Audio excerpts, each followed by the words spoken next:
Okay, my name is Susan Downs. I want to welcome you to the Silicon Valley Health Institute, where we bring information so we can be proactive in our own health rather than waiting for a pill to mask some symptoms. And I've been so amazed by the things I've been reading lately. I mean, there is this one guy, Dr. Glatson, who is timing nutrition according to ramping up the AMPK schedule and the mTOR alternatively. And then Mendy Peltz is looking at how you do different nutrition throughout the menstrual cycle. Then I was taking a course that Dr. Walsh was teaching, and the PANS, the neuropsychiatric effects of any infection. Huge. I've watched a friend totally deteriorate, cognitively, everything, and I'm sure that that's the answer. And then there's mold that compounds that. And then the final putting this puzzle together, the most exciting thing is the work that Teri is doing. Teri is top drawer. Previously, all the famous people and athletes and movie stars have been going to her, but now we're blessed. We have access to her and her great information. Um, Here's her book. Anyway, let me tell you a little about Teri. She's a pioneer in epigenetics and precision wellness. She's a decoder of the human body. She's an entrepreneur, speaker, and advisor. Through decades of clinical work, and focuses on the ever-shifting needs of the individual. This started with concern about her family, for which the allopathic system couldn't help. The Cochrane method examines the intersection of genetic techniques in an individual's current state of health to untangle even the most complex health conditions. You're looking at one here. She serves the A-list Hollywood actors, the world-leading rock bands, and their lead singers, and professional athletes. She also serves those seeking hope in the face of health tribulations. She provides expertise in a number of areas, including autoimmunity, fertility, and mystery conditions. Her motto is, whatever your condition is, we will figure it out simply and with elegance. So welcome, Teri. We are blessed to have you because this is an important piece for all of us that allopathic medicine just, this is normal. So welcome. Thank you. So happy to be with you and all your friends out there. So good to see you again. Yeah, hopefully we'll have more, but I don't know. Anyway. So rather than me interview you, I think it's important you can tell about what you do, and so the audience can take away some information about people that have difficulties with sulfur and how they might know, and difficulties with protein, and then your steps to reclaim this. Steps so people can come away with ideas how to make their health better. Absolutely. So just some of the names you mentioned, Mindy Pels and I were colleagues. She does do nutrition for menstrual cycling. I do too, actually. When we look at women who are cycling, we go to zero fats during the period and ovulation because the body's already having to manage all of those fats and my volume. So yes, we look at all of these different nuances that relate to the body. Just most recently, we were able to solve a full MS condition where he has no longer lesions on his brain or his spinal cord. After not being able to walk, he's got a six-pack and he is living life. The doctor said that was 1 in 10 million possibility. He even worked with one of the top neurologists out of Baylor in the country, and they thought that this was impossible, and we helped solve that. In his case, it was a reactivation of a varicella virus that started the neurotoxicity, creating amyloid lesions along his spinal cord and his brain. We gave him a protocol to manage the amyloid burden. He also had sulfur, which is calcifying, oxalate, which is calcifying. He couldn't break down fat, so he wasn't building his myelin sheath. So when we put him on that bio-individualized plan, he is fully recovered. So that is miraculous, but not really, because the body is truly miraculous in and of itself when you give it what it needs. So what do I do? Over these last 20 years, I have developed a methodology that seeks to understand why is the body expressing itself out of its homeostatic space. And the Cochrane method looks to untangle the 4 portals of genetic expression. One of the biggest gene movers, especially over these last several 3-4 years are pathogenic loads that are reactivated. Many of the viruses that live within us, like the varicella, which is chickenpox, the Epstein-Barr, which used to be mono, cytomegalo, also mono, herpes simplex family of viruses, HS126, Coxsackie, those viruses, when reactivated, can really be very significantly contributory to autoimmune disease. So that Bell's palsy is actually a reactivation of the varicella virus that attacked your fifth and third cranial nerve. That polycystic ovarian syndrome, also varicella. That Hashimoto's could be Epstein-Barr. And so pathogenic load, we really have to look at. The other big players are what I call the 4 disruptors in our food supply. Proteins, which carry an amyloid burden through domesticated animal production. We know that animal production is causing stress in the tissue of these animals, which are creating these indigestible proteins that then we eat, and then they turn on the viruses. I believe in part our epidemic of autoimmunity, 1 in 14 has been diagnosed with an autoimmune condition, 1 in 9 or more actually has an autoimmune condition. Why is this become so epidemic? Well, it is because these truncated protein structures through the food supply by the name of amyloids, exogenous amyloids, are turning on the viral loads that were living within us commensally and now are bullies in our sandbox. You mentioned PANS and PANDAS. I work with a tremendous amount of PANS and PANDAS. That is pediatric autoimmune neuropsychiatric disorder. And we have been extremely successful in PANS and PANDAS. It is multifactorial. It is strep as an underlying situation that disrupts dopamine, but there's also cofactorial reactivation of Epstein-Barr, of Candida albicans, of varicella, of herpes. And in fact, when you manage all of those, we can return the body to a place of balance. I've actually been working with a young man. His name is Sam. He started working with me when he was about 7. He's now 17. His PANS journey was quite dramatic. It was very scary at times for the family.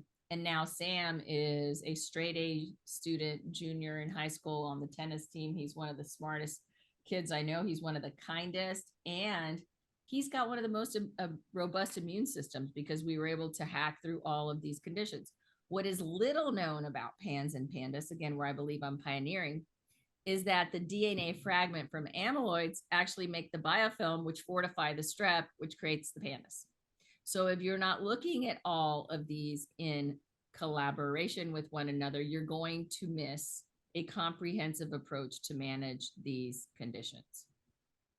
So environment is really important. And if we're eating the wrong foods, and particularly the amyloids, or if we're eating high mycotoxic burdened foods, for example, mushrooms are very popular in this space. However, if you have candida or if you have strep, that's going to feed these pathogens. Candida can also disrupt serotonin and dopamine. If you have a lot of histamine, then all of these billions of dollars of markets in probiotics are actually going to exacerbate the histamine response, which is not only a sneeze or an itchy eye, it is an excitatory neurotransmitter that can dysregulate insulin, that can cause a rapid heartbeat, that can cause dysautonomia, that has been implicated in POTS, posterior orthostatic tachycardia syndrome. It has been implicated in ADHD. It's been implicated in anxiety disorder.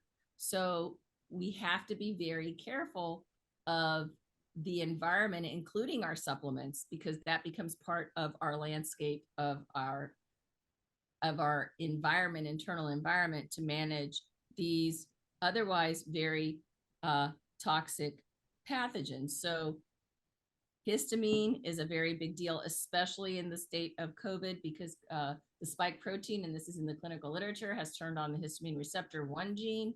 So we're more histamine centric during this pandemic. So taking a lot of probiotics that are high in histamine are exacerbating the situation. I use probiotics very, very sparingly, and I use it later in the protocol when we've turned off the histamine response. So environment plays a big role, and that includes your pharmaceuticals. It includes what you put on your body. So a lot of individuals are lathering up with almond butter. Well, almond butter is a very, very high oxalate. And what do oxalates do? Oxalates create an oxalic acid burden, which then increases your arabinose, which is a byproduct of candida, which again disrupts dopamine and serotonin, but also feeds other bacterial loads, fungal loads, but it also feeds amyloid loads. So these pathogens play together, feeding one another. And so environment is super, super important. The food, the supplements, what we put our body products, our cleaning supplies, the quality of our water, environment matters. Another one that I'm really excited to talk about, and this is also from the work of Dr. Bruce Lipton, whom I adore, is how our emotions have a central role in genetic expression. The thought creates the thing. It is the signal to the cell, to the protein, to the expression of the gene based on thought alone. That is why the work of Dr. Joe Dispenza and all of his meditative excellence has proven through San Diego State University that meditation alone, in his form of meditation, it is being studied, can actually de-express genes. So there is that piece to it. And then of course we have an physical impact that can dislodge and create a genetic expression, especially if you get hit in the head where the pituitary is now missignaling to the rest of the autonomic nervous system, over secreting epinephrine, because we know that epinephrine will also reactivate pathogenic loads, open up the tight junctions of your gut, leak your gut, make you fat malabsorbed, and create a terrain for pathogen overload. So those are the 4 tenets of the Cochrane method. And Susan, we see, as you know, every condition. We don't care what it's called. What we want to know is why. And my method, through applied kinesiology and a method that I've developed within that model, really gets us to very granular approaches. Just yesterday, speaking to that, I worked with a 60-year-old man. He came to our practice in November. He had for almost 20 years the metabolic syndrome, which is diabetes, high blood pressure, high cholesterol. His case also had chronic fatigue.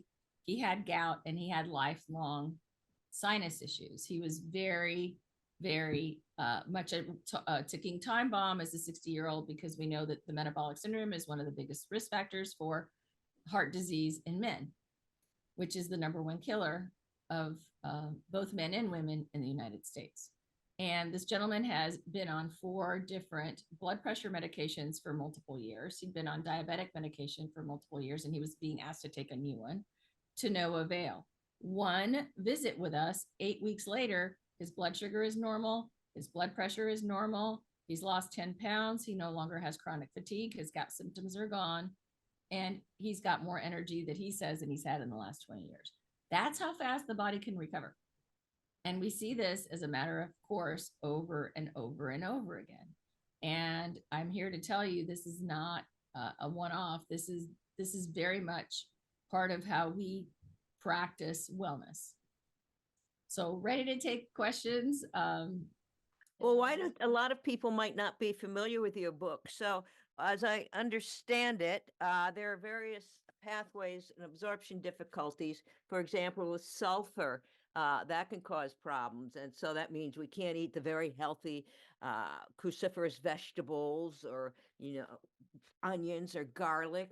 Another pathway is you can't absorb fats, which is going to be a huge problem. Another is you're having trouble digesting proteins. Another huge problem. Another is histamine. So yogurt and probiotics are off the list. So, and there's ways you can tell without going to Teri, which is well worth it. for example, sulfur, you have certain symptoms, might have candida. And so she's got it broken down. So there are these different categories because some of the people might not be familiar with your work.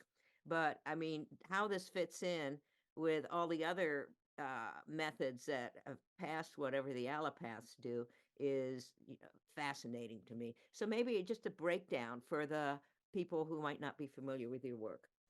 Okay, so how do we know if we have a sulfur issue, an oxalate issue, a histamine issue, a protein issue, a fat metabolism issue, a turmeric issue, a phase 1 detoxification issue? So we call this body talk. So yes, you can do genetics. Absolutely, you can have a genetic analysis created, and that is an indicator of your potentiality. But let's look at sulfur, and we let the body talk. So the biggest indicator if you have a sulfur sensitivity is if anyone in your family has a sulfa drug allergy, or you have a familial history or personal history of rheumatoid arthritis. 73% of RA has been linked to impaired sulfur processing. How else do you know if you have a sulfur processing issue impairment? If you eat asparagus, it's called the wildatarian diet. Living as Nature Intended is the name of my book. If you eat asparagus and you can smell it coming out, you more than likely cannot break down sulforaphane. If you have ADHD, if you have a lot of joint issues, if you have IBS, acid reflux, those relate to sulfur processing impairment. If you're curious about your genes, the CBS gene, cystathione beta synthase, the BH4 gene, the SUOX gene, all relate to impaired sulfur processing. Sulfur is then linked to histamine. So if you have the HRH1, 2, 3, 4, 6 genes, if you have genes that relate to hydrogen sulfide and or the way you see probiotics, which is called the FUT2 polymorphism, then that will make you more likely to be high histamine. And interestingly enough, high histamine and sulfur intersect at the CYP family of genes. Yes, I do discuss these SNPs in my book, not in this level of detail, but yes, I wrote the book 5 years ago, 6 years ago now. And so, but these are addressed generally.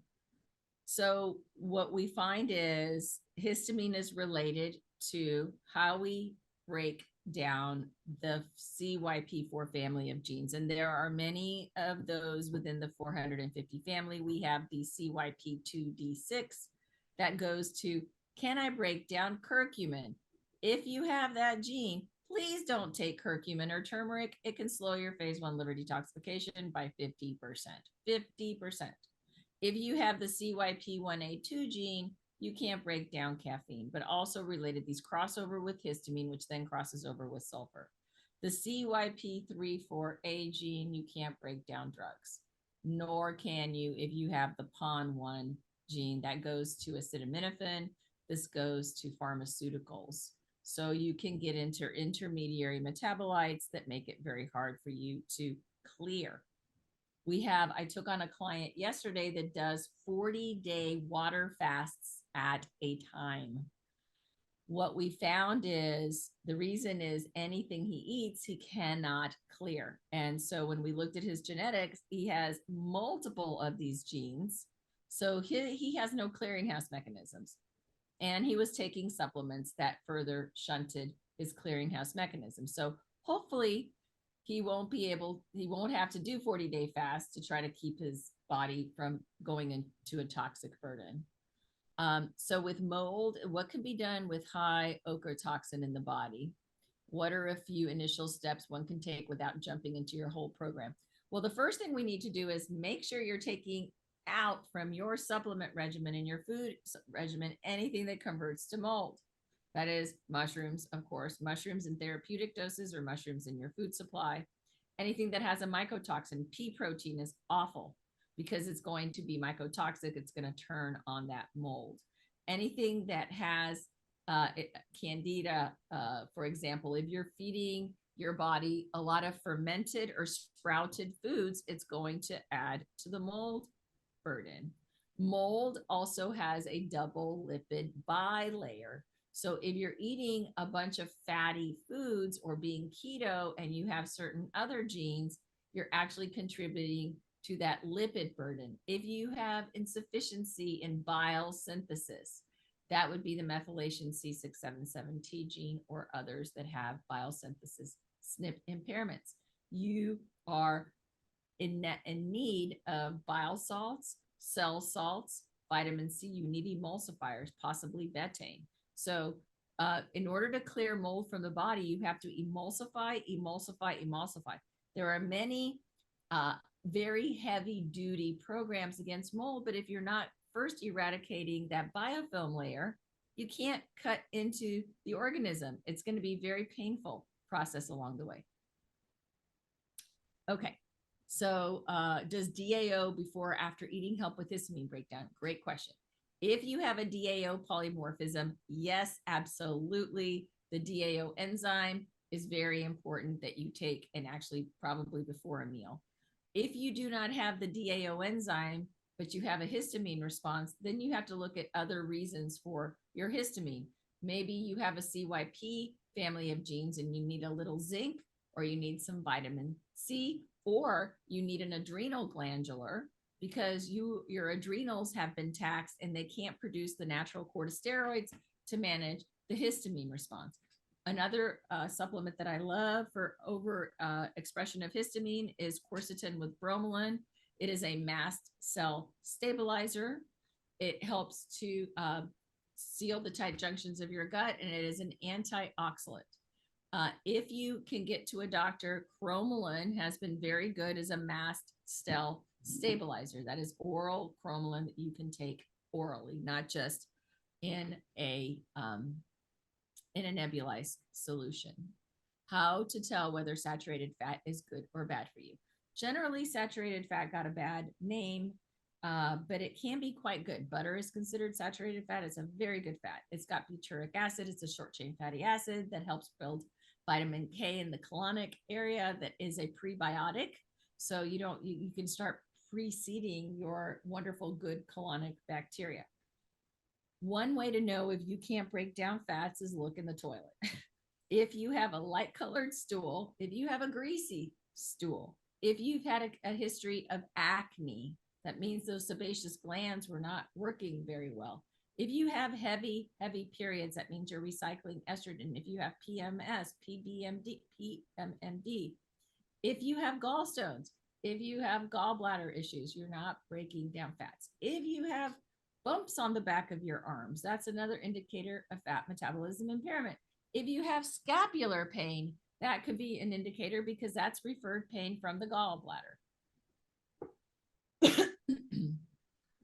There was a question earlier about somebody taking MSM. She feels better with this. Is this tied to sulfur absorption issues? Yeah, so MSM is tied to sulfur impairment. If you have a huge sulfur sensitivity, MSM should not be your friend. You may be able to take it in small doses. Glutathione is also not your friend because glutathione is a very significant sulfur compound. Susan, you've learned this independently. Nobody's yes, my friend. I have worked with narcolepsy before. Actually, I worked with a Division I football player who, after he graduated and started a family, they would have to lock his cabinets up at night because he would go eat throughout the night as a narcoleptic. What we found was, and this is, I've worked with a lot of narcolepsy, in these cases, the individuals are going hypoglycemic. Their amino acid utilization does not work. So their body is not producing the sufficient amino acids to keep them asleep. And they're getting up in the middle of the night. So amino acids are really important. Digestive enzymes, especially those that break down protein, are really important. L-glutamine is really important overnight to manage that whole insulin response. If insulin is driven by a lot of epinephrine, an adrenal glandular is very positive. So we have to look at the why, but generally narcolepsy is amino acid utilization, impairment, and a hypoglycemic event. Other questions? Somebody asked about urine oxalate positive. How does one dig deeper? Okay, so when you're oxalate positive, what we have to do is we have to manage the oxalate burden by eliminating anything that has mold, because again, aspergillus and oxalic acid play with one another. So remove anything that's fermented, sprouted, any therapeutic molds. We have to then look at all of the oxalate burdens that even in therapeutic doses like oregano, it's still an oxalate. Okay. Almonds, an oxalate. Berries, an oxalate. Black beans, spinach, Swiss chard, beets, all high in oxalates. Peanuts, very high in oxalates.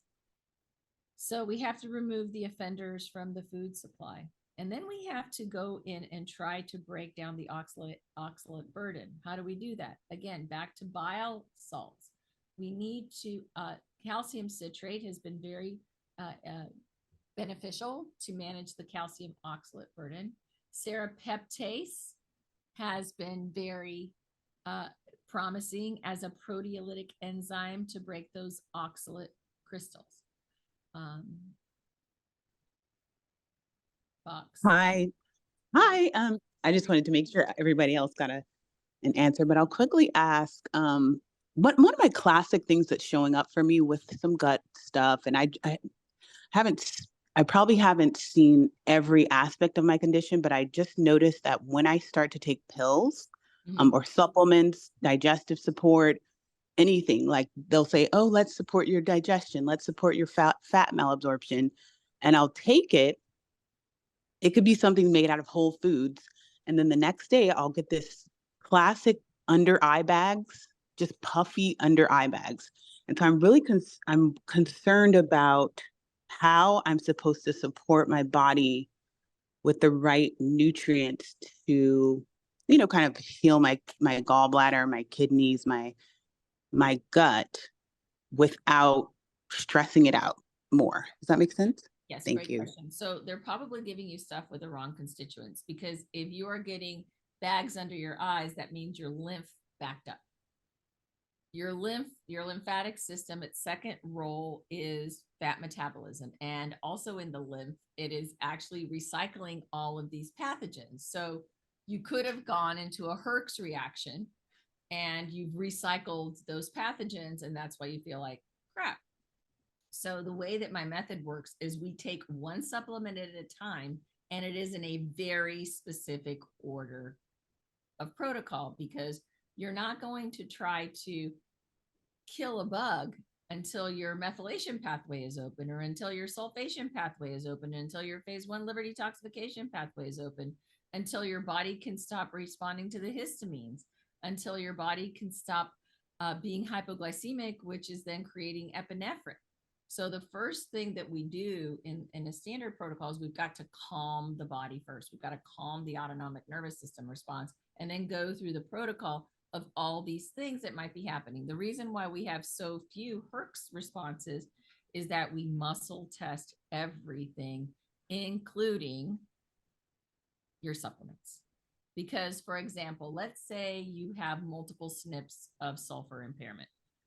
So a good clinician would know that P5P, which is a form of B6, but it's the most bioavailable form, would be indicated. However, if you are overmethylating and you're hyperacidic, that P5P can actually make you more anxious. So we test for that. And maybe what you need to open up the sulfation pathway is a little bit of my wildlife, which just is the sodium potassium pump opening, or you might need some bile salts, because you've got to break down some fats. So it really, or not bile salts, cell salts rather. It could be as simple as starting with food. So it really depends on how sensitive you are. We've had people that I've worked with that are down to 3 or 4 foods. So we have to be very, very cautious and start very slowly. Okay. So does that help, Rachel? Absolutely. Actually, I'm seeing someone now and she has me on one liquid supplement. I'm like, okay, this isn't hurting me as long as I eat, like you said, a specific diet that's actually calming down my nervous system, and I can feel the difference. Yep. Like, okay, I feel grounded with these foods. Good. And I'll do that one supplement. So I love the mechanism. I love the process that you have. Is that written out in your book? So that's something I'd love to indulge in. It's not in the book, but it's in our probably on our website, but we probably need to be a little bit more intentional around that. But it is it's a very bio-individual protocol. Mm-hmm. So Okay. okay, great. So let's see here. We had some questions. What is cell salts? So cell salts they're called cell salts. Bioplasma cell salts are 13 different salts from different parts of the world. And they're bioplasma. So you take them sublingually. It's really good for posterior orthostatic tachycardia function.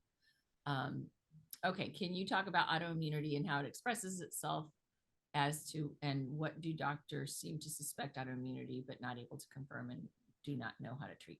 Okay, so my whole thing on autoimmunity is the body just doesn't decide to attack itself. It just doesn't wake up one morning and said, oh, okay, I'm going to go be really mean to myself. There's an underlying something that the body is trying to understand. And also we are math. And so our formulas have been hijacked in most cases by pathogenic burden. Those viruses, and I really speak to this in the book in depth, are highly contributory to what I believe is over 80% of autoimmune conditions. And so Hashimoto's is a reactivation of the Epstein-Barr virus. And someone asked me about, you can be subclinical in your autoimmunity. You haven't developed that TPO yet, but you're clearly having problems with thyroid and your numbers are normal. How do we know? We test for Epstein-Barr in our office through applied kinesiology. You can also have your doctors test you for all the herpes family of viruses, the IgG. We call it the grandmother. That means it's a reactivation, not necessarily a new infection, but it's wreaking havoc on your thyroid. So thyroid nodules really relate to oxalate burden. In very many cases, this is an oxalate play. It's a crystallization. And so you probably have some burden of oxalate. And what also happens is oxalic acid is linked to candida. Candida impairs the conversion of T4 to T3, which is the active form of thyroid. Candida will also increase your estrogen burden, which will increase the thyroid binding globulin, meaning that even though you're producing the thyroid hormones, you're not breaking them down or using them. So you're very much a medical mystery because you're making hormones, yet you feel like crap and your thyroid is sluggish. So those things all work together in the dance. I do work with a lot of autism, but I don't accept insurance. Yes, we've mainstreamed many autistic children. They've asked me to go speak in Riyadh with the Crown Prince. Had a very big autistic gala in February. I'm having to decline that. But yes, I work with a lot of autism. Calcium citrate with or without food? With food. There are questions about MGS and MCA. MCA, mast cell activation. Well, mast cell reactivation syndrome is mast cells are the cells that hold the histamine response, and then they pop like little flower pods in the spring, and then you have a histamine response. So mast cell reactivation syndrome I believe it's also part of the autonomic nervous system response and a very big histamine player. And you could be taking you could be eating something as simple as a banana or an avocado, creating a histamine response. You could be taking yogurt, creating a histamine response. You could be taking a probiotic on your skincare lotion. We had somebody who kept having mold. We figured out there was mushrooms in their healthcare products. And that was creating a mast cell reactivation and an oxalic burden. Is candida always tied to high sugar consumption? Not always. Not always. But yes, candida, I call it the beast of yeast because it feeds on sugar. Pure sugar or from carb sources. Anything that converts to sugar can feed candida on any level. Now, if you pair something that's going to break down to sugar with a fat or a protein, its composition breakdown into simple sugars will be much slower. So that's what we want to do. We want to go anti-food combining, which is like with like, and you want to pair things that burn at different rates. So you're not turning that substance into sugar. No, I don't need to see people in person. Susan, we worked with muscle testing by proxy. We deploy the quantum entanglement theory. The gentleman that I spoke with earlier with all his metabolic syndrome that resolved in one visit, he lives in California. He's never walked into my office. There's a question on psoriasis. Yes, so psoriasis is tied to sulfur in every case, fungal, and in many cases, it's the varicella virus, which is neurotoxic on the skin. That's why shingles hurts and it's hot, right? So those three things, and we've had really good, amazing cases of psoriasis resolved. I actually worked with someone whose uncle was on the board of the Mayo Clinic, and she was a New York socialite, and she is the most deformed psoriatic case I have ever seen in my life. Her beautiful face was covered like a tree trunk in psoriasis. And she had been to many, many functional doctors, and they kept giving her glutathione IVs because they think that glutathione is a master antioxidant. She was highly allergic to sulfur. So they were literally making her poison soup in her body. And she also had a tremendous amount of mold and staph and strep.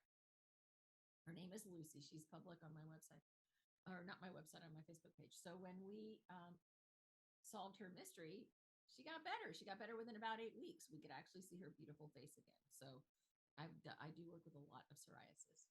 I have liver parasites and haven't treated them yet. Still planning. Any thoughts on parasites? Okay. So interesting. Parasites are considered prehistoric viruses. Isn't that cool? Parasites eat. They thrive on our tissue and our intestines. My parasite protocol is a 3-month protocol because these parasite ovas rise themselves on every full moon.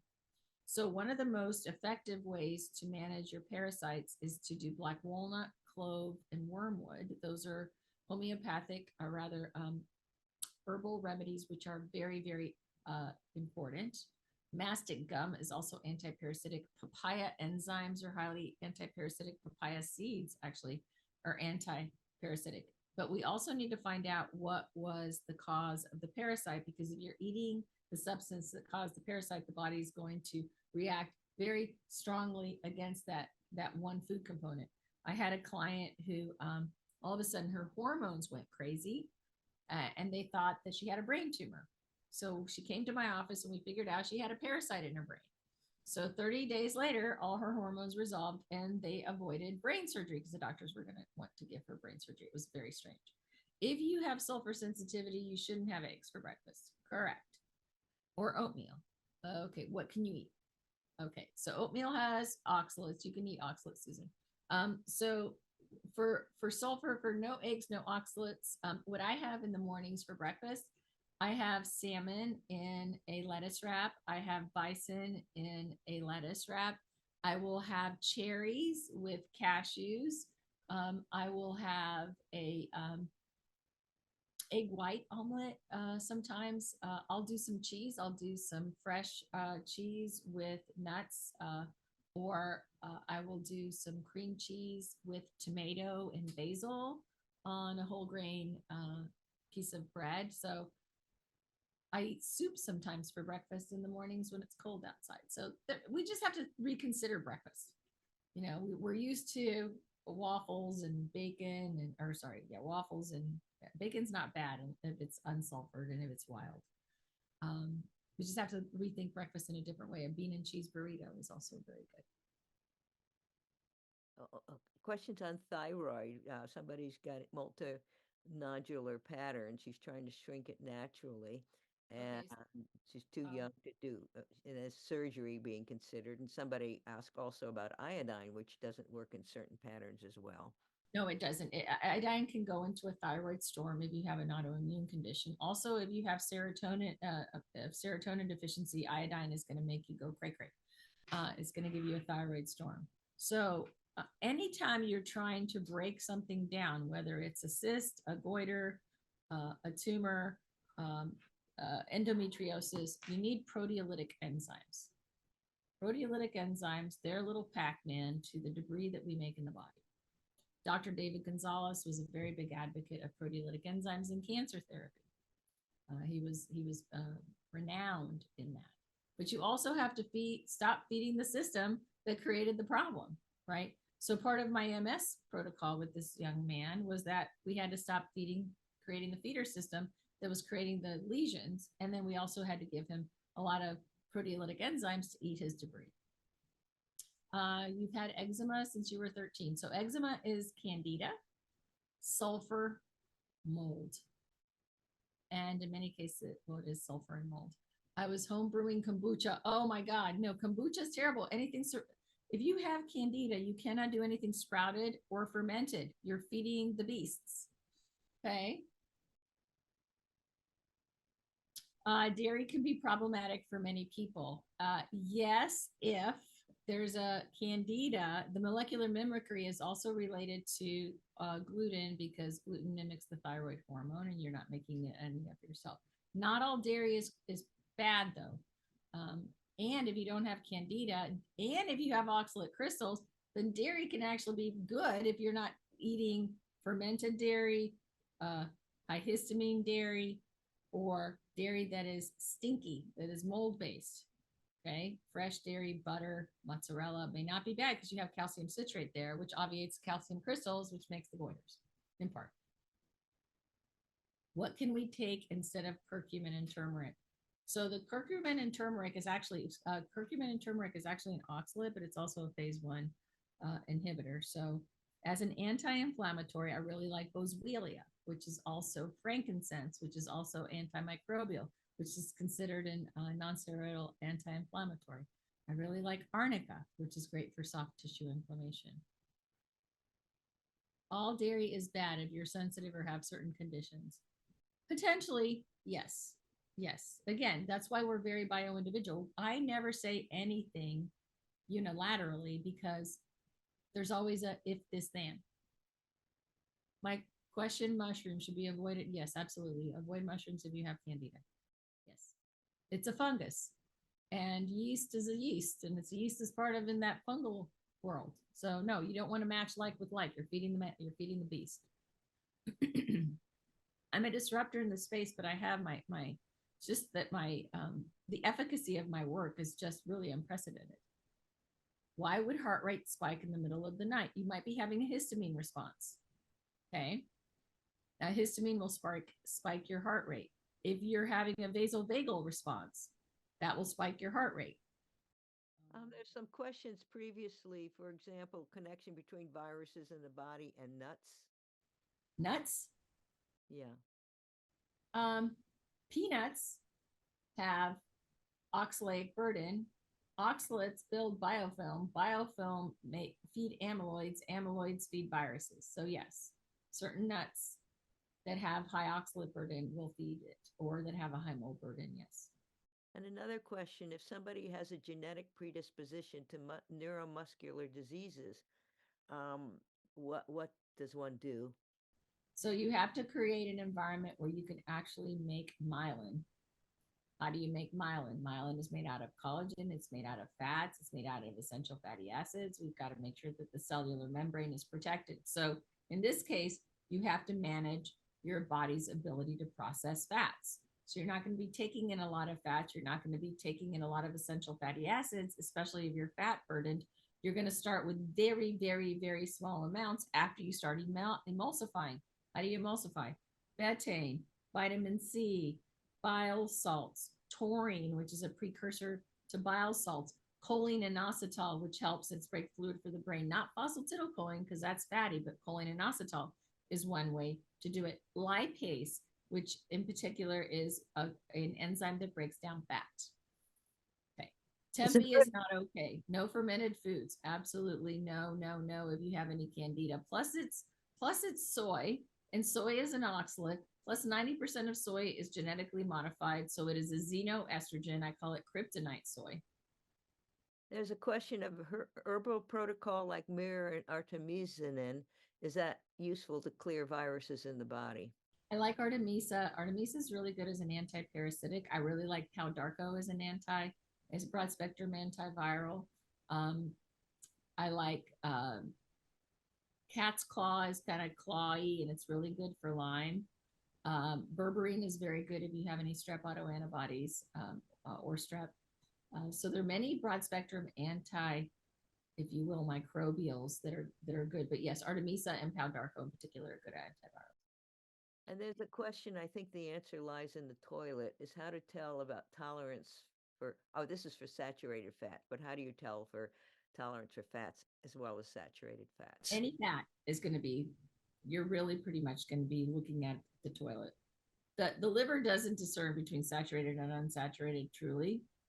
I mean, it's just what it is it's all about the size of the chain of the polyunsaturated fatty acid, right? That's why you have diglycerides, you have monoglycerides, diglycerides, triglycerides, polyglycerides. It's like, how long is the chain of the fat? Okay. In the case of pathogenic bacteria in the gut, do you have to eradicate it first before a wildatarian diet to be helpful? No, because the wildatarian diet helps eradicate. It's a yes and. If you're not feeding the beast, they're going to naturally get less strong. Christine asked for the name of the homeopathics for parasites. Not homeopathics, those are more herbal. This is black walnut, wormwood, and clove. So there's now foods that has that in liquid tincture. So those are very strong. Those are like gold standard. Also papaya enzymes, papaya seeds. Also, Pau d'Arco is an antiparasitic. Artemisa is an antiparasitic. Here's a question about jawbone cavitations, where you get these big holes in your bones, in your jaw, typically from root canal or tooth extraction, because they leave a teeny little bit of bacteria. And if they don't put ozone on it to get rid of it, it just multiplies. You get these big cavitations. So somebody's asking about those. Does that contribute to food allergies? I imagine because they get very inflamed, it'll certainly give you trigeminal neuralgia. Yeah, the oral cavitations could go systemic if the bacteria goes systemic because they're so close to your lymphatic system. So oral cavitations are a really big deal. Ozone is super important. Also, just applying topically colloidal silver onto your gums, hydrogen peroxide, food grade, onto your gums. Coconut oil pulling is very good as an antibacterial. Also, what I think is really important is actually crushing up some calcium and applying it to the teeth really help to fortify the bone because it's porous. So it's going to help manage that dentin and that calcium in the tooth. Okay, there's a question here on Alzheimer's, which I'm sure we're all concerned about, or vascular diseases. I mean, obviously, Alzheimer's is multifactorial. You can look at Dale Bredesen's work, and toxins is one of the main categories. He also looks into the metabolic approaches and how the anabolic pathways versus catabolic pathways are going. So it's multifactorial. But somebody asks. Okay, so Alzheimer's, I look at Alzheimer's. Well, it is an amyloid. It's beta amyloid plaques. So here we go again. You know, it could be a viral reactivation. Alzheimer's has also been called type 3 diabetes because insulin is so inflammatory. Basically, what it is the microglia and the lesions that result from this beta amyloid plaques, we have to get back to being wild. Be wild. That's how we were able to resolve this MS picture with this gentleman that had lesions all over his spinal cord and his brain. So if you're not wild, if you're eating domesticated beef, chicken, pork, or turkey, you are literally creating a firestorm to make an amyloid burden, then the body is going to be much less able to break those down, and they accumulate. It's tissue specific or it can be systemic. That's why lymphoma, multiple myeloma, amyloidosis, they're all related. Those are cancers, but those are related to amyloid burden. Ideas on severe tinnitus, yes, that or tinnitus. Oxalates, guys, it's the oxalate crystals. So stop eating those healthy spinach almond smoothies with a dollop of almond milk. So those are tinnitus. You have to, again, proteolytic enzymes. You have to soften the calcium deposits. Magnesium is very important. You need other minerals to balance that calcium burden. You've got to make sure you don't have candida because candida will increase that oxalic acid. So look there. You've got to make sure that you have emulsifiers, the nanokinase, the serrapeptase, the wobezyme, other enzymes. Bromelain is a very good enzyme. And you got to stop taking enzymes that are aspergillus based. Many plant enzymes, many digestive enzymes, aspergillus is the base. What is aspergillus? It's a freaking mold. It's going to increase your oxalatic burden. Tinnitus is viral too. It's very linked to varicella, actually. And varicella has been linked to deafness, especially in children. Somebody asked about enemas for helping gut motility. So gut motility is a function of the neurological firing. Okay. So if you can't fire, if your pituitary is not firing, because we have 90% of serotonin, 50% of dopamine in the gut, plus the vasovagal nerve, which is the longest nerve in the body, has to be activated so you can move it. This is more neurological. What the enema does, it does induce peristalsis by actually putting water up there, but it's not getting to the root cause, which is what's the disruption in the neurological signaling that's causing the lack of motility. I've worked with gastroparesis a lot, which is slow moving bowels. That in many cases relates to sulfur, because sulfur also relates to neurotransmitters. Great Plains Laboratory has an oxalate testing. Yes, I love them. Yes. What about SIBO, small intestinal bacterial overgrowth? Yeah, a lot of SIBO is actually a histamine response. And so you get on a whole antibiotic trail, and then you're just like scorched earth and you still have the histamine response. So what I would do is short of getting a GI map, where it's going to tell you what if you have a dysbiotic gut, then you got to look at the histamine as well. It is good for gastroparesis, yes, naltrexone. But that's also low dose naltrexone is it's an immune modulator, right? But now we're trying to trick the immune system. Let's try to figure out what caused it to begin with, right? There's a question about pathogenic bacteria in the gut. Do you have to eradicate it first? Will the wildatarian diet be helpful? Do you need to eradicate the bacteria first? You don't have to eradicate the bacteria first. A lot of the times you can just by food alone stop feeding it, and then it naturally goes back into a state of equilibrium, right? So it's not always kill. It's not always kill. Not kill first. You've got to calm the system down. You've got to create those pathways. You've got to, sometimes it's instead of killing as you overpopulate with others, right? With a prebiotic like asparagus or artichoke or chickpea, unless chickpea, you have a lot of histamine. So a lot of good info. Here's a request to repeat what's best to do for GERD, which a lot of times is caused by low stomach acid. Yeah, so GERD definitely. So we have to find out why. Are you missing glycine? Are you on a PPI?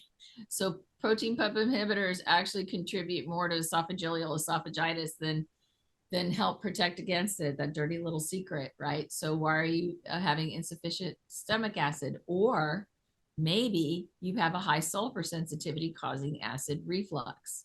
Or maybe you have a histamine response and you have silent reflux, and it's really, that asthma is really acid reflux. Or maybe you're fat malabsorbed and you're not good at managing the secretion of bile salts and bile acids. So we've got to look at the liver and the gallbladder and how you manage fats, and you really need to alkalize rather than acidify. We have a question. Somebody missed the part about knowing if we're sensitive to sulfur. Okay, so does your family have a history of sulfur allergies, rheumatoid arthritis anywhere in your family? Do you smell asparagus when you eat it? Do you smell it in your urine when you eat it? Do you have IBS, IBD, ADHD? That's all linked to sulfur. Arthritis is very much linked to sulfur processing. Do your kidneys hurt? Because sulfur will attack the kidneys. When you go, do you have an egg allergy? Because that's all sulfur. When you go into, when you take Epsom salts, do you break out? All those are good indicators. There's a question about what you recommend for severe mercury toxicity, which I suspect we all have from our amalgams in our mouth or from eating large fish. But what do you recommend for mercury toxicity? Obviously, detox is and avoiding it is the way to go. Yeah. So with the way that I look at any heavy metal detox is you have to emulsify, because these heavy metals are held in lipid layers. So generally what I find with heavy metal toxicity is these people can't break down fats. And they also probably have a pathogenic burden that's creating a lipid layer that's housing these pathogens. So I don't directly go to detoxify first because I'm trying to pull something through, like an elephant through pantyhose. It's not going to work very well. So you have to emulsify. Start taking undicyclinic acid, bile salt, betaine, lipase, cell salt, vitamin C, anything that's going to emulsify, and then gently starting with cilantro and chlorella, which are very gentle for the liver for that. And then, of course, you just stop the burden of mercury where you wouldn't be eating lots of fish. Be careful with kelp, any type of seaweed, dulse, because those are still high in the iodine category, which then can link to mercury. Now, the next question I imagine is individualistic, but somebody asked what brand of proteolytic enzymes you like. I like the allergy research. Excuse me, let me take a look here. Source Naturals. I really like Source Naturals serapeptase. I like nanokinase from Designs for Health. I like Wobezyme, which is its own brand.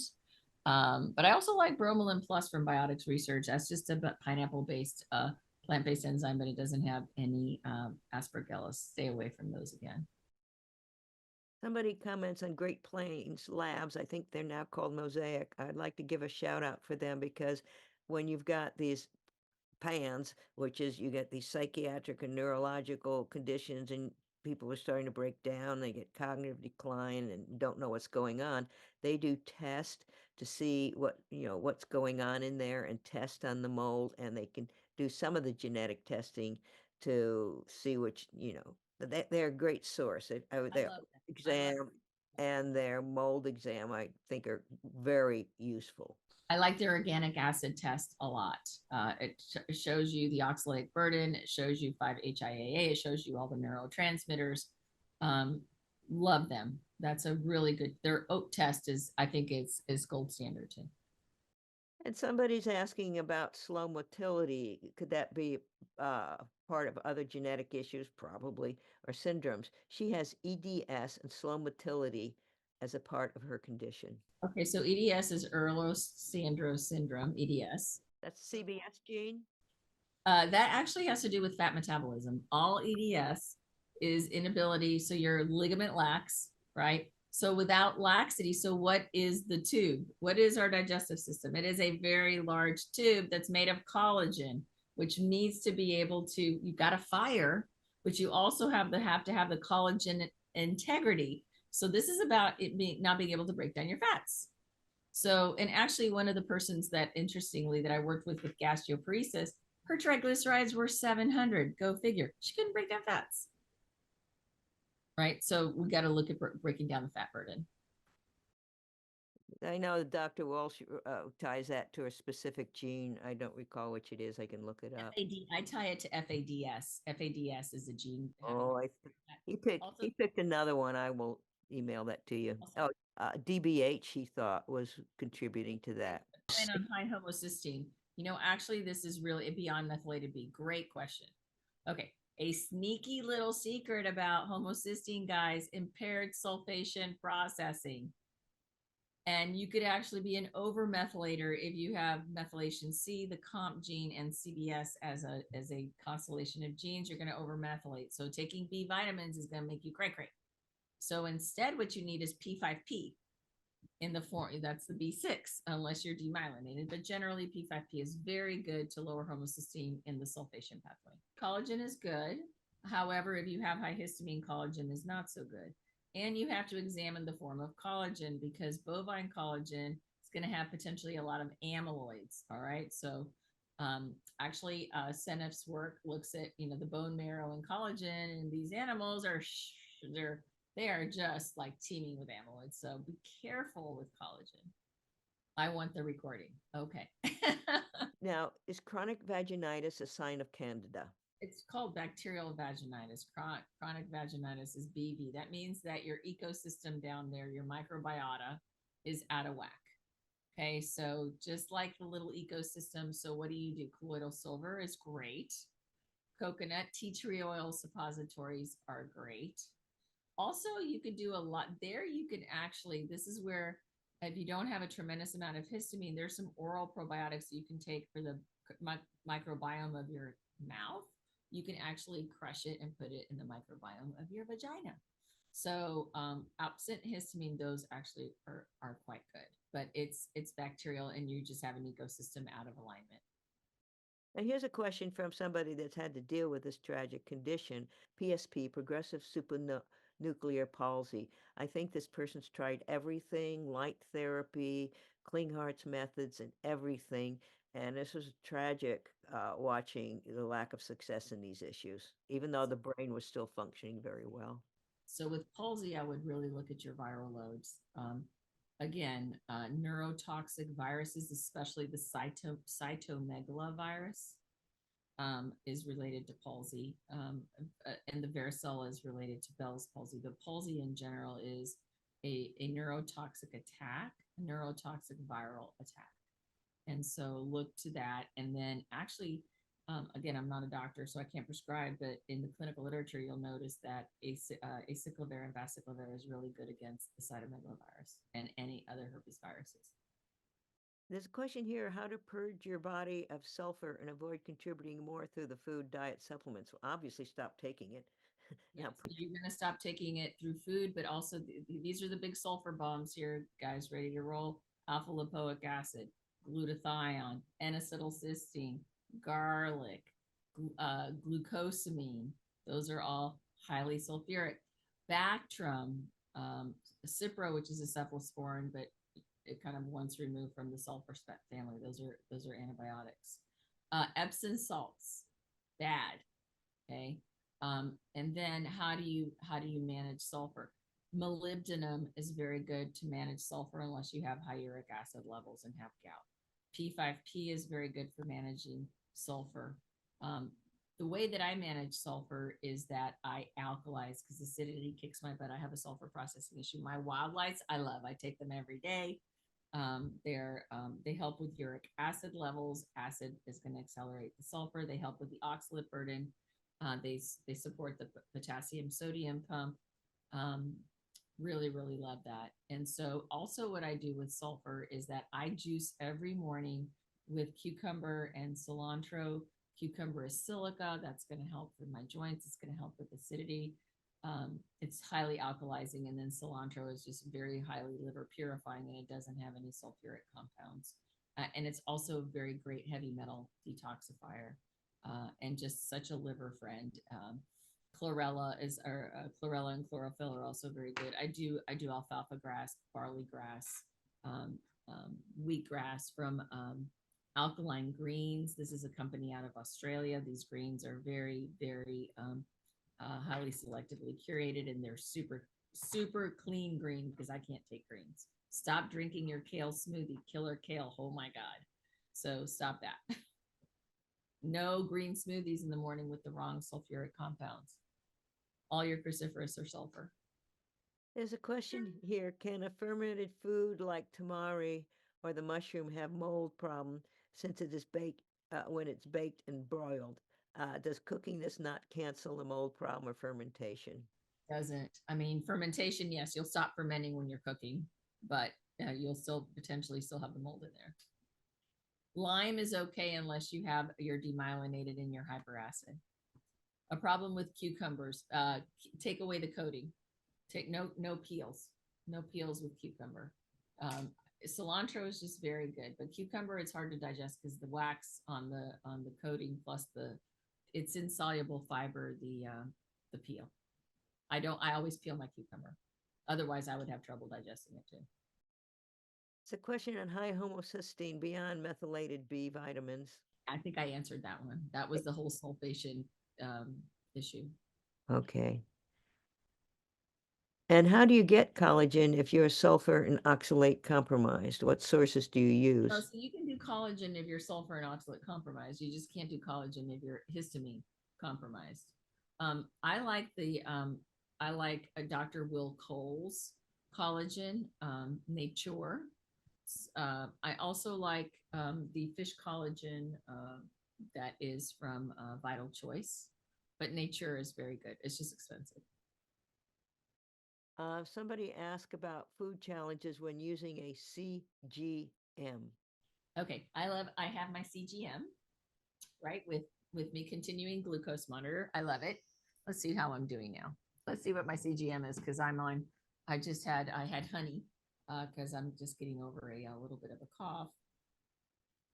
So my blood sugar is 105. That's actually really good because I just had food about an hour. Oh, it's 2 o'clock. It's 2 o'clock. I had food about an hour right before we got on board here. So I love my CGM. The reason why is that not all foods are created equal. You can have a chicken dish and have your blood sugar go to 190 because that chicken turned on the amyloid burden, which turned on your Epstein-Barr virus in your pancreas, which turned on your strep autoantibody, and all of a sudden you're insulin insensitive. So I love my CGM. What I do know is oatmeal will spike my blood sugar. White rice will spike my blood sugar. Yet if I do black rice, like today for lunch, I had black rice with lamb, tomatoes, and asparagus tips. And it was quite good. And so even though I had my honey, which was, I just had honey with a little bit of tea, my blood sugar, you can see here, I don't know if you can see on the graph, but it spiked, but it goes right back down because I just had a bunch of honey. Honey's pure sugar, but my body responded, and now I'm back to 104. So I'm back to good glucose metabolism. This is a very important data. It's also going to let you know if you're going hypoglycemic at night. So that way you'll be able to manage. Hypoglycemia at night is very dangerous and stop your heart. And so why that is very important for me in particular with my genetics is that when I get spiked, that means I've been brushed with the spike protein, my blood sugar, I go hypoglycemic. And so it's my telltale sign. And then I know how to attack it right away. You don't necessarily have to have COVID. I haven't had COVID in, year. Last time was almost 3 years ago, but I get spiked and it attacks my pancreas. So I like the continuing glucose monitor. Somebody asked about HCl deficiency and how to diagnose it. I think if you give some betaine and depending on your response, and she asked, what do you do for supplementation for low hydrochloric acid? HCl deficiency, yeah, you take betaine until you feel acid. However, betaine is a derivative of beets, which are oxalate. So if you have an oxalate burden, don't do that. So another way you can tell if you have hydrochloric acid deficiency is if you're burping. If you burp after you eat, you didn't have enough sufficient enzyme. So glycine can actually be a precursor to betaine, which is very good as one way. Trimethylglycine. Unless you're an overmethylator, then you don't give yourself 3 methyl donors.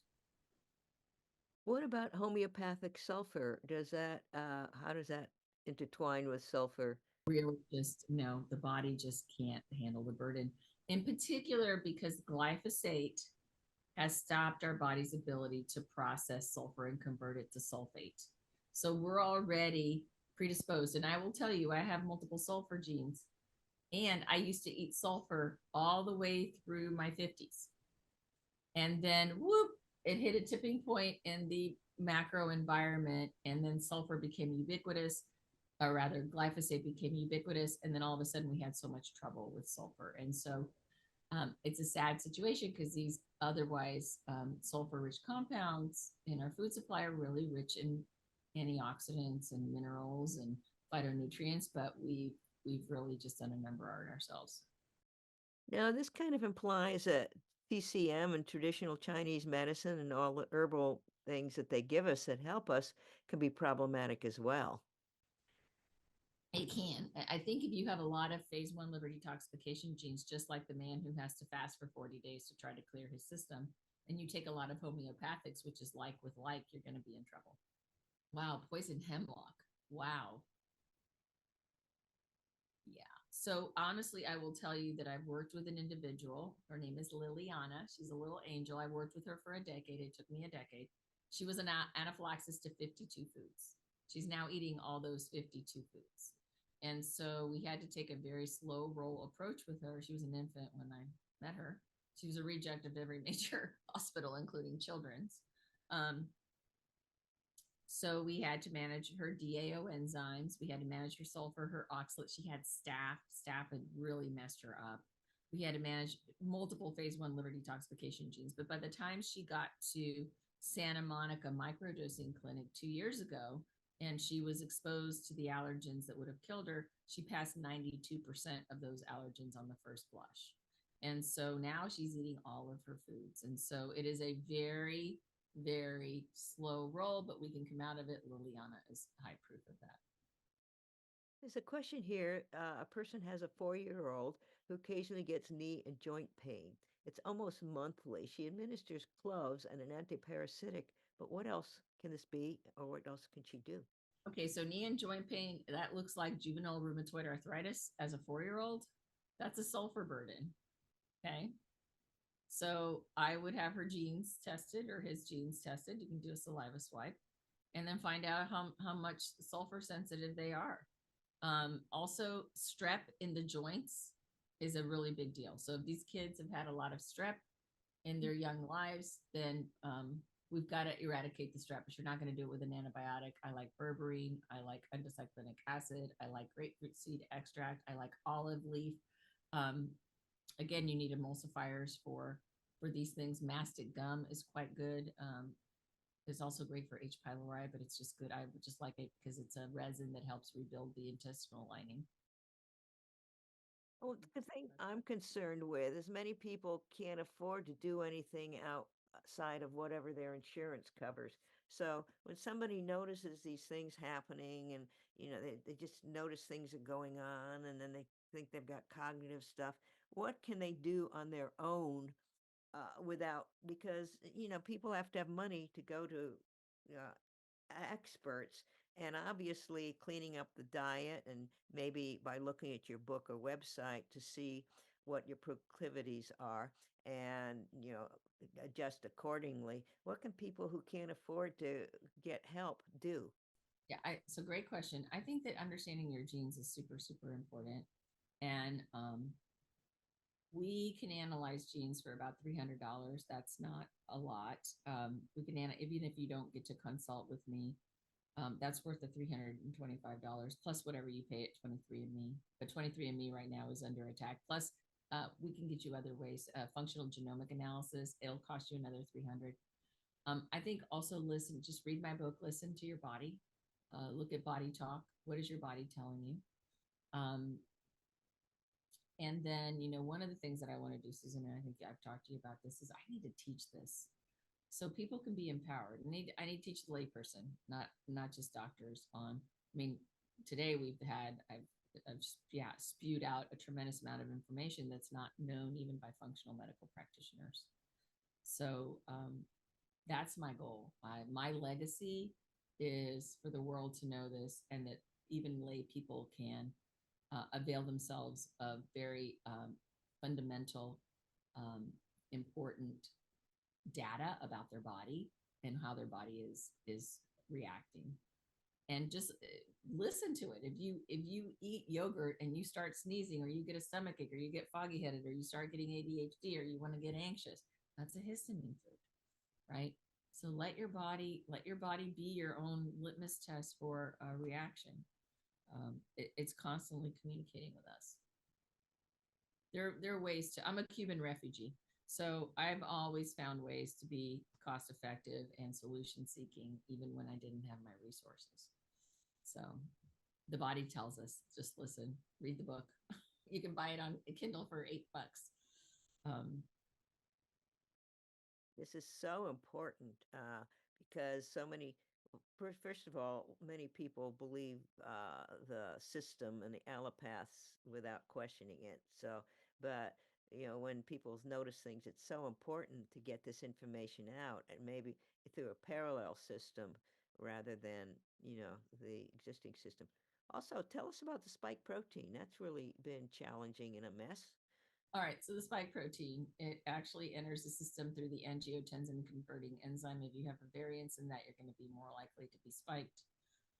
The spike protein this is where it gets very interesting, and what I've shared through that is represented in the clinical literature. It literally mirrors my wildatarian diet approach of the big four, because the spike protein makes 7 vectors of amyloidogenesis. Guess what, guys? Making amyloids. Spike protein increases oxalate burden. Guess what, guys? Oxalate crystals are on the rise. Therefore, a lot of these fibrogenic crystals, and they're literally of cadavers of COVID, they're finding these amyloids within the fibrils of individual cadavers. It turns on the histamine receptor gene. Whoops, here we go, more histamine.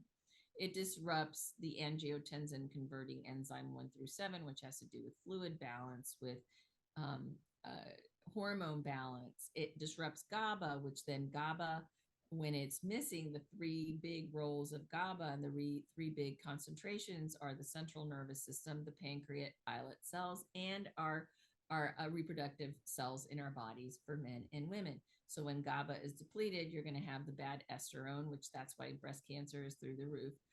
We have over 60% of individual males now not having sufficient testosterone. Whoops, GABA messed that up because we're deficient.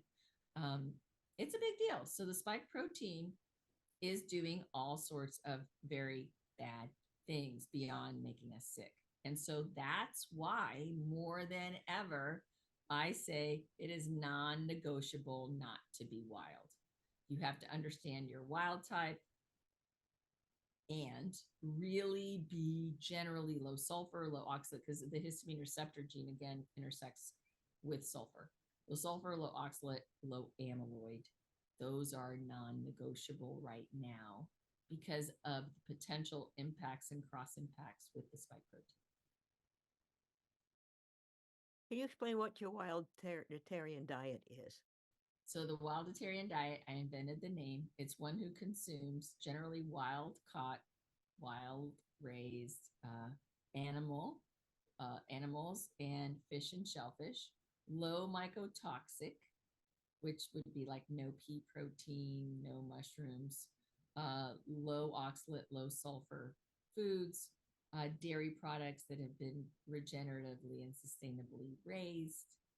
And also it is one who subscribes a wildatarian to living as nature intended, being a steward for our planet, so that we are one with nature and that we are upholding the standards for the survival of our planet through the quality of our food supply and our soil and our water. What if one is a vegetarian or a raw food person? That is great, because wildatarian is equal opportunity. You can be pescatarian, meatitarian, vegetarian, vegan. And when we clean up our act, which sounds very challenging, can we go back and sample foods, or we just have to take one at a time and see what happens? Can we go back to eat the real goodies? Yes. So the goodies are no longer the goodies as we used to know them. But yes, these are going to be the fringe foods, as I call them. And as you build your sedimentary rock layer, just like Liliana, who was anaphylaxis, is now like diving in peanut butter pools, right?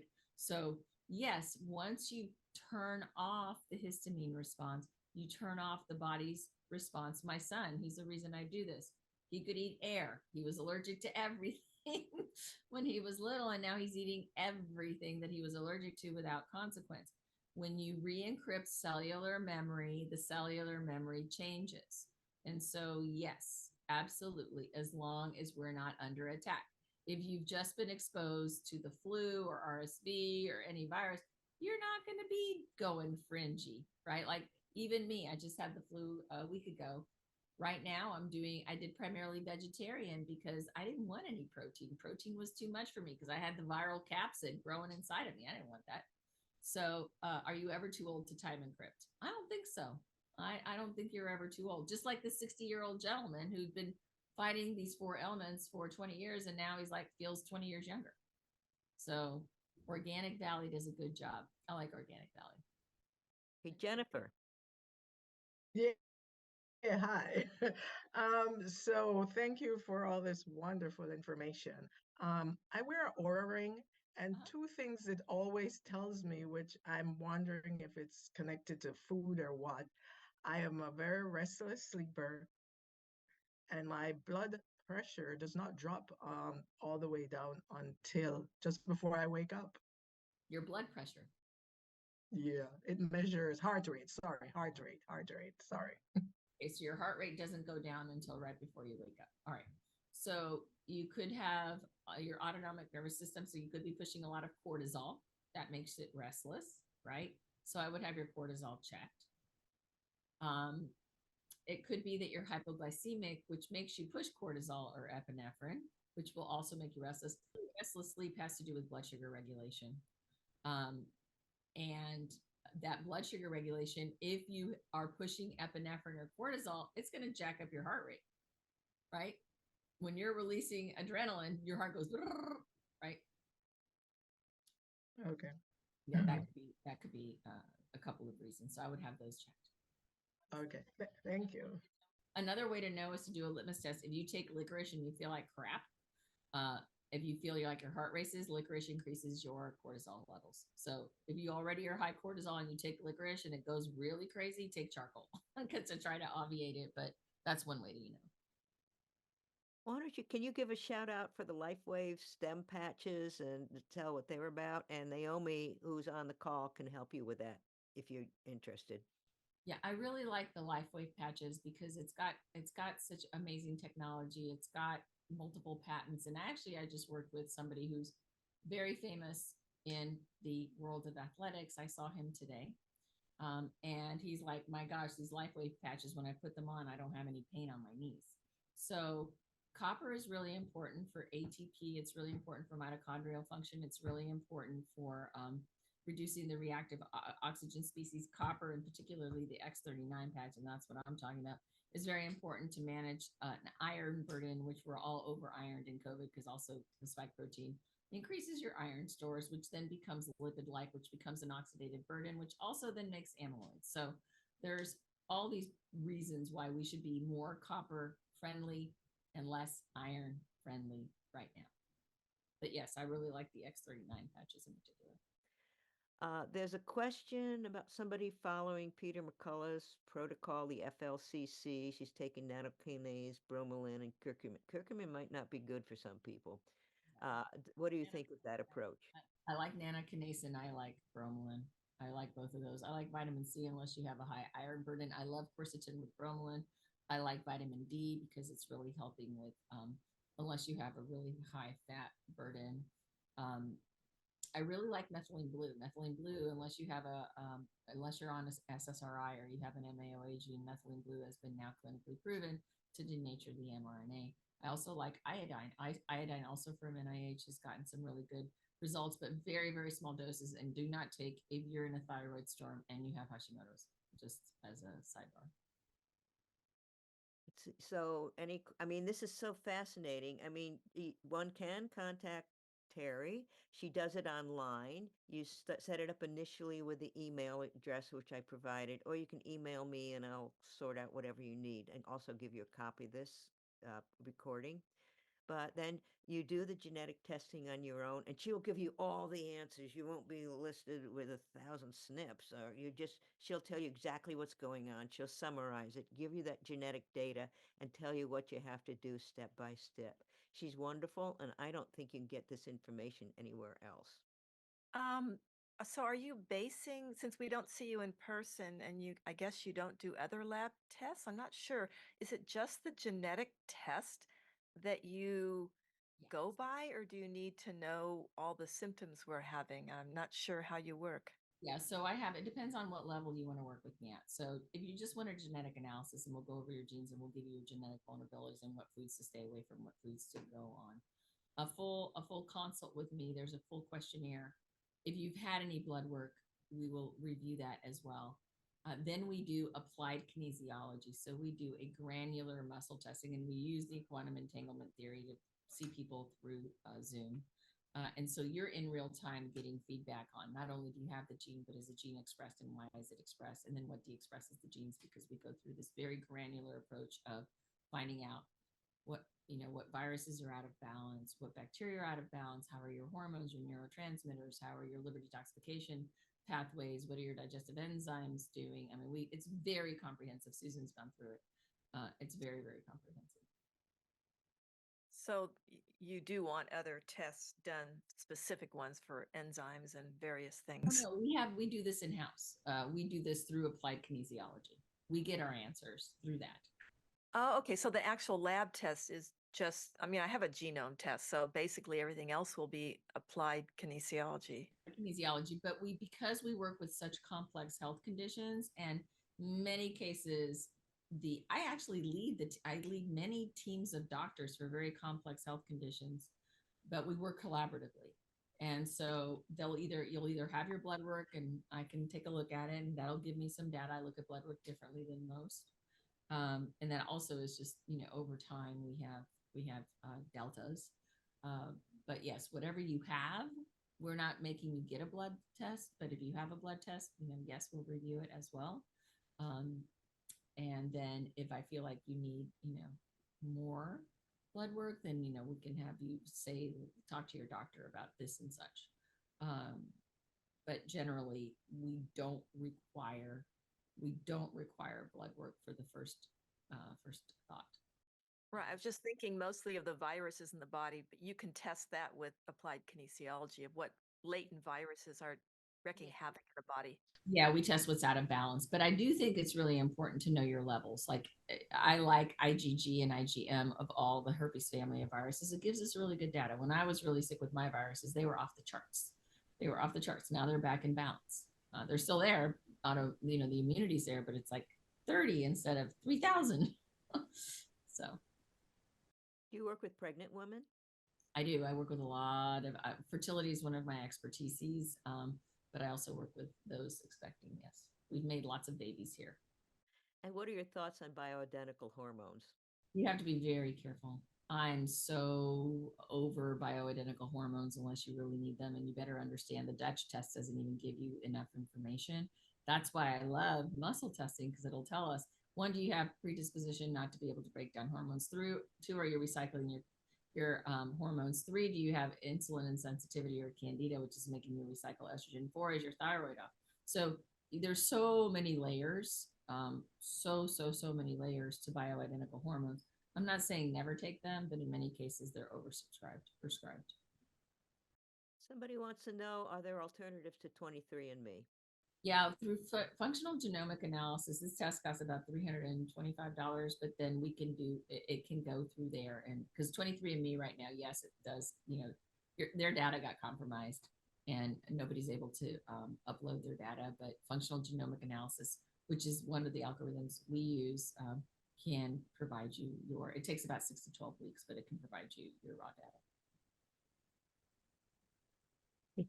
Ancestry can also, I believe that FGA is kept private. Functional genomic analysis. So do you think the Chinese have our DNA data? I have no idea. What's the issue on the healthy wild fats? Is olive oil, any nut oils, avocado oil, any of these considered being wild? Olive oil is really good. Avocado oil is fine unless you have a high histamine burden. Grapeseed extract is generally good. Coconut oil is good unless you're fat malabsorbed or have high phosphorus. So again, these are all bio individual. Butter is great unless you're super fat malabsorbed. So generally the safest, honestly, is olive oil, EEOV olive oil, and don't make the pan hot when you put the olive oil in there. Put the cold food in with the cold olive oil, turn on the stove together, so then the olive oil is coating the food and it's not going to oxidize.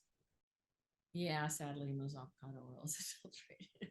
So your email address is? Office at Teri Cochrane. Info is once you get into our clinic with our clinicians, but office at Teri Cochrane is.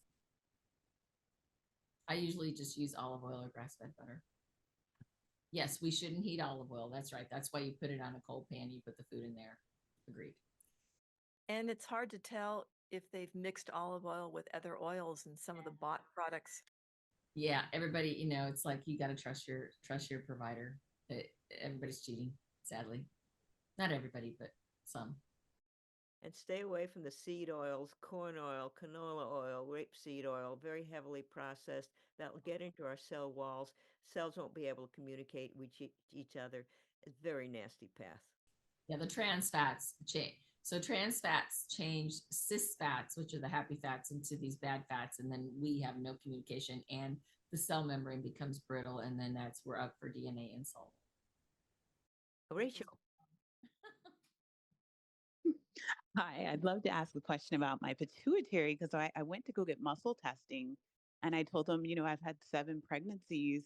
And he's going, well, I think your pituitary may have affected your gut motility because it's really slow now. It used to be a little bit faster, but I think over time it's just gotten slower. And I know, of course, I'm more under stress now. So I'm just curious if what you have seen with that, if you think that it could be affected by multiple pregnancies, and what is your take on the connection between the pituitary and the nervous system and the gut? Is Debbie Borg 7 children? Do you have 7 children? Oh, yes. Yes. Yes. That's amazing. You're an angel. Thanks. So hormones, you're pumping so much blood and hormones through your body, and the pituitary is always firing. So I'll answer it from the pituitary question. So yes, the pituitary, I call it air traffic control. It is the one that tells everybody what to do. It tells the thyroid, it tells the adrenals, it talks to the ovaries. And so if you've had any if the pituitary has any patina on it at all, like a little bit of a calcification or a tiny adenoma, it's going to misfire. And it's going to either oversecrete cortisol or undersecrete cortisol. The antidiuretic hormone will also be affected. There's so many hormones that the pituitary is in charge of signaling, and also firing serotonin and dopamine, which are produced there. So yes, I believe that there is a direct gut-brain axis, and specifically as pituitary directing traffic to the nervous system in the gut. Absolutely, absolutely. And 7 pregnancies is a lot for the body to handle. I mean, it's not just pituitary; it's everything. It's adrenals. It's your ovaries. It's your vascular system. It's your lymphatic system. Your body's just gone through a lot. How do we reduce calcification? I've worked with a lot of Cushing's before. Cushing's is a pituitary tumor. I can tell you. And so again, we've got to stop eating the foods that are high calcium, but then you also, proteolytic enzymes are super, super important. Yeah, chemtrails and aluminum, they're going to create those little residues. Yep. I lost Susan. She left. Yeah, on the homocysteine issue, you mentioned P5P. Where else would you go on that? Molybdenum is also really good for the sulfation aspect of homocysteine. And B12, homocysteine and B12 are inversely proportional, but it's not always around methylation, as you noted. So managing that sulfur burden is super important. And then again, just stop eating the sulfuric compound foods, no Epsom salts, no alpha lipoic acid, glutathione, NAC, all those fun little things. I've been afraid of taking too much molybdenum. Yeah, molybdenum can create uric acid. So we have to be careful. I would pulse. Yes. Magnesium is also really good. And I was the one who asked the question on the CGM challenges, which, kind of like, how would you, I have never worn one, but I have a script for one. I've actually got it sitting here, one of these Libre 3s. And so I'm wondering how to push it around to get the best data out of it. Well, I think you need to see, you've got to break it down to your macros, right? So what messes my blood sugar up? If you're super fat malabsorbed and you eat a really high fatty meal, your blood sugar is going to go through the roof or you're going to tank. If you're eating non-amyloid meals, your blood sugar can actually go through the roof. You may find that fruit sugar is okay, but grain sugar is not. So this is where you play with it. So you look at those macros. Look at those macros. For me, honey, white rice, and oatmeal usually really square me with the blood sugar. And again, but honey will come up and then it comes right down. It comes comes down faster than rice. Rice will, and also rice, I can tell I'm secreting insulin, and then the next day I'm pound up and fit, but you know, I can tell. My client's nose drips. Thanks. You're welcome. So it sounds like bone broth from wild deer would be okay. Yep. Yep. Can you mention something that could be behind a symptom, which is a smell inside the nose, a musty smell that never goes away? Well, then you might have mold up there.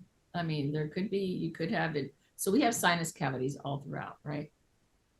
And if you're smelling musty, there must be some level of mold or some sort of ochre toxin, some of those toxins that there could be caught deep in your sinus cavities. So flushing up with the common drugs for that, have you ever seen a result with using the drugs supposed to kill it? You know, drugs tend to really create a rebound effect because your microbiota gets really messed up. I really like nebulizing colloidal silver. You said, I'm sorry, you said nebulizing what? Colloidal silver. Oh, uh-huh. How about hydrogen peroxide nebulizing? Hydrogen peroxide, be careful though, because it's a little caustic on the mucous membranes, whereas colloidal silver is a wound healing agent, so it's not caustic. What about What- iodine? Iodine too, but again, be careful with thyroid storm. How much colloidal silver is? I do about a half a teaspoon. Not every day. You know, you don't want to go silver, but yeah, methylene blue. Methylene blue is really good, but I wouldn't nebulize it. You're going to be blue. I like methylene blue. There's a question here. If you're menstruating, you should have low iron. Are you asking if you're menstruating, should you have low iron? Well, this person apparently does.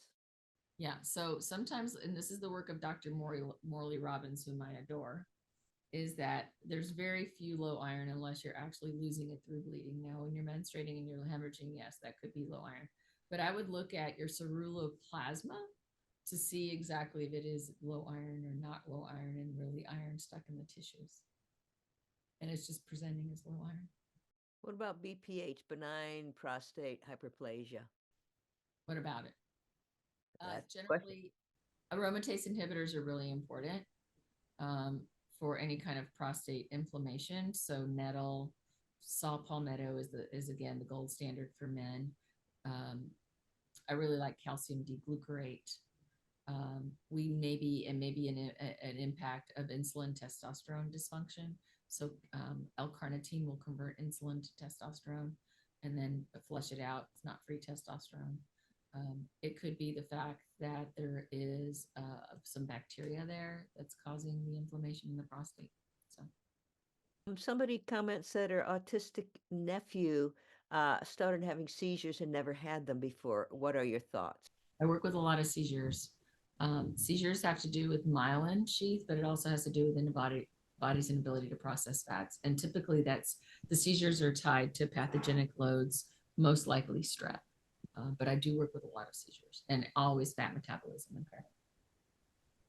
Can we talk a little bit more about some of the other pathways involved in autism? I know you talked about CBS and some of the others. And so I would like sort of a general overview. I know that you do bioindividuality and specifics. And so I understand the involvement of the specific gene SNPs, but I just would like to hear your concept on what's involved in autism.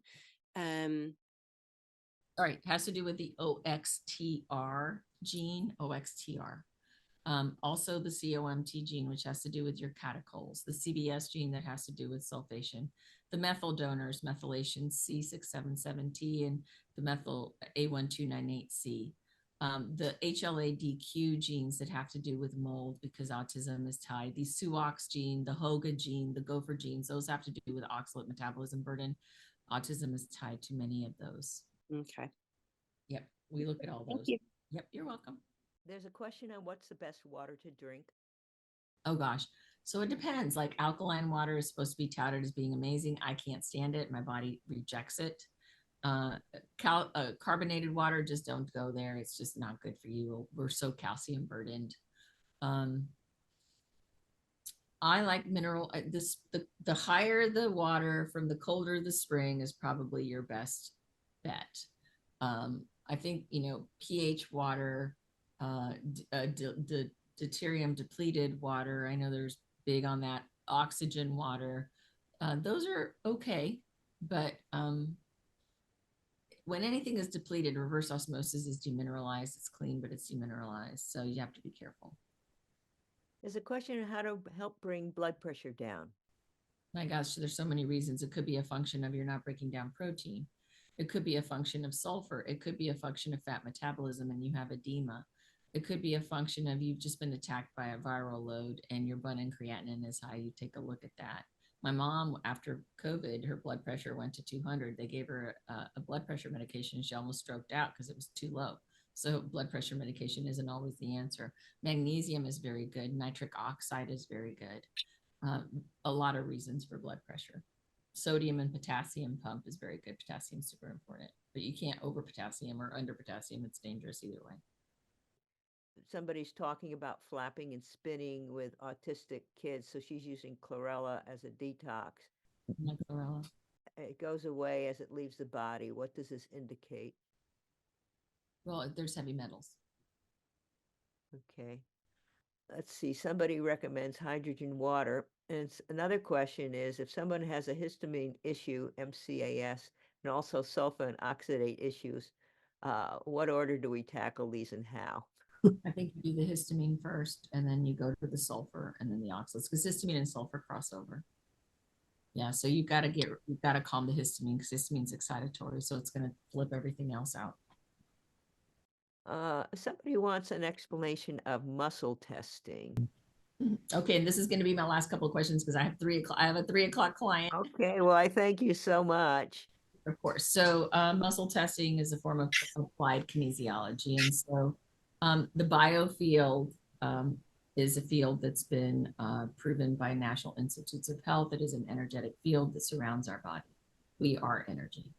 And so the applied kinesiology has been developed, where vials have been created that carry the electromagnetic signature, a wave in a solution of CBS or garlic or estriadiol or homocysteine. Every vial has its own signature. We put it into the field of the individual or the individual's proxy. I then apply pressure at the middle arm, and I apply pressure if that vial interrupts the field because there is an imbalance with whatever that wave contains, then the muscle cannot fire because the nerve conductivity is off, and so you have zero ability to hold your hand up. And I work with some very, very known athletes, and it doesn't matter how strong you are. So it has nothing to do with strength. And so that really helps us discern the imbalance. There's a question on deuterium in illness. I just don't know enough, to be honest with you. I'm not an expert on deuterium, so I can't speak to that. I know that many people are very bullish on deuterium depleted water, but and I know many have claimed that the deuterium has problems with our health. We've had Dr. Boris Laszlo along with Stephanie Seneff discuss this. So on our website, that should be there going, because he's done a lot of research on deuterium. Chlorella is can that trigger thyroid storm? Not necessarily. However, chlorella, when it pulls too much without a brush, you can retox. So again, this is why we muscle test everything. But generally it's safe. But again, nothing is uniformly safe for everyone. So it can, but it can be. Like, my body loves chlorella. I've worked with a lot of chlorella in small doses in autistic children with cilantro, but you need to put them together. But again, it's all very bio-individual. Now, when you say brush, is that body brushing? No, so it's like you have a puller and then you have a brusher. You got to pull it off out of the tissue or out of the cells, and then the other guy brushes it out. So it's more of it's a metaphor for me. If there's any final messages, I mean, you can get a hold of her at office@tericochrane.com. Her book is on the wildatarian diet. And any final words? Because I think you're the key to helping us all, and we need to get this out. Well, I really believe that the body is just incredible, and we see it over and over again every day in our practice, how when you give it what it needs and you understand what it's telling you, that it really recovers quickly. It doesn't take years. And it's really a function of understanding body talk, understanding the language of the body, understanding you don't have to be a biochemistry expert, just listening to the innate signals and going quiet. So there's a lot of noise. We also tend to turn off our inner knowing and then expect somebody else from the outside to tell us what's going on.